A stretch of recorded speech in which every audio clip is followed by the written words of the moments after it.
ہم سمجھتے ہیں کسی کا انتقال ہو جائے بس اسی کو کہتے ہیں انا للہ و انا الیہ راجعون، اور اکثر، اللہ کرے میرا گمان غلط ہو، لیکن اکثر لوگ دے ڈونٹ مین اٹ، ان کو پتہ ہی نہیں وہ کیا کہہ رہے ہیں، بس ایک رسمی طور پہ انا للہ و انا الیہ راجعون۔ اس کا ان سے پوچھیں نا اس کا مطلب کیا ہے، یہ ہو سکتا ہے ممکن ہے کہ کئیوں کو اس کا مطلب بھی نہ آتا ہو، تو یہ ایک رسمی چیز بن چکی ہے۔ لیکن یہ انا للہ و انا الیہ راجعون کسی کے انتقال پہ نہیں ہے، کسی بھی ابتلا پر،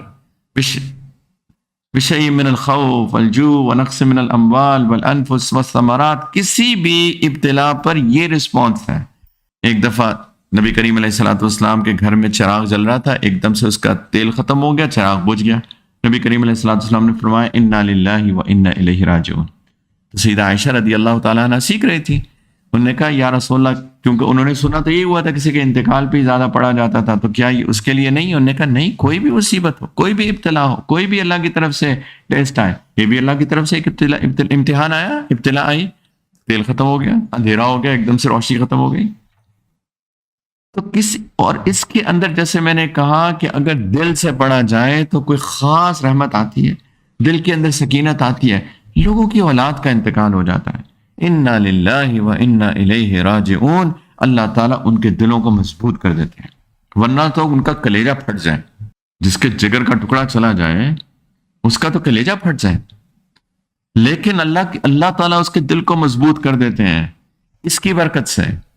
انا للہ و انا الیہ راجعون، لوگ تو خودکشیاں کر لیتے ہیں جب ان کے اوپر کوئی مصیبت پریشانی آتی ہے، ہارٹ اٹیکس ہو جاتے ہیں۔ مجھے ابھی بھی یاد ہے، بہت پرانی بات ہو گئی، میرا خیال ہے کہ 6-7 کی بات ہوگی، کہ جب ایک فائنینشیل کرنچ آیا تھا شدید قسم کا، آئی تھنک یہی تھے، یہی 2006-7 کی بات ہے اراؤنڈ، رائٹ، تو یا آگے پیچھے، اس سے 1-2 سال اوپر نیچے کی بات ہے۔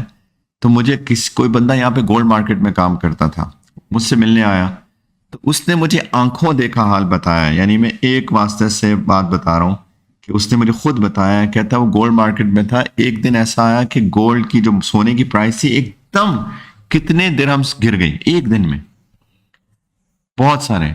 اور لوگوں نے تو اتنی انویسٹمنٹ کی ہوئی تھی، وہ جو ایک دن میں اتنی گری، ان کو ملینز کا نقصان ہو گیا ایک دن کے اندر۔ تو کہتا ہے کہ وہ بندہ کہتا ہے میں نے کوئی 6-7-8 ایمبولینسز اس دن گولڈ سوک آتے دیکھی، لوگوں کو ہارٹ اٹیکس ہو گئے۔ سبحان اللہ، اللہ اکبر۔ اگر وہ کہہ جاتے دل سے انا للہ و انا الیہ راجعون، اللہ ان کے دلوں کو مضبوط کر دیتے، ان پہ ایک سکینت طاری ہو جاتی، ان کو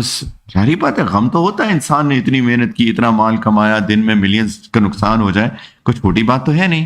میں مانتا ہوں، سب مانتے ہیں، کوئی نقصان تو نقصان ہوتا ہے، ایک فطری بات ہے، انسان ایک نیچرل فینومینا ہے کہ انسان کو نقصان میں پریشانی ہوتی ہے، لیکن اب کیا کرنا ہے؟ صبر کیا ہے؟ بار بار میں کہہ رہا ہوں، صبر کیا ہے؟ قابو رکھنا اپنے آپ کو، روک کے رکھنا اپنے آپ کو، اپنے ایموشنز کو کنٹرول رکھنا، اور جو انسان اپنا اینڈ ریزلٹ ہے، گول ہے، اس کو سامنے رکھ کے اس پہ چلتے رہنا، گرنا نہیں، یہ ہے صبر۔ انا للہ و انا الیہ راجعون، اللہ تعالیٰ ان کے دلوں کو سکینت دے دیتے ہیں، یقین جانیں ان کو اس اسٹیٹ سے نکلنے کے لیے بہت زیادہ مشکل نہ ہوتی، بہت امید ہے ہارٹ اٹیک تو بالکل نہ ہوتا۔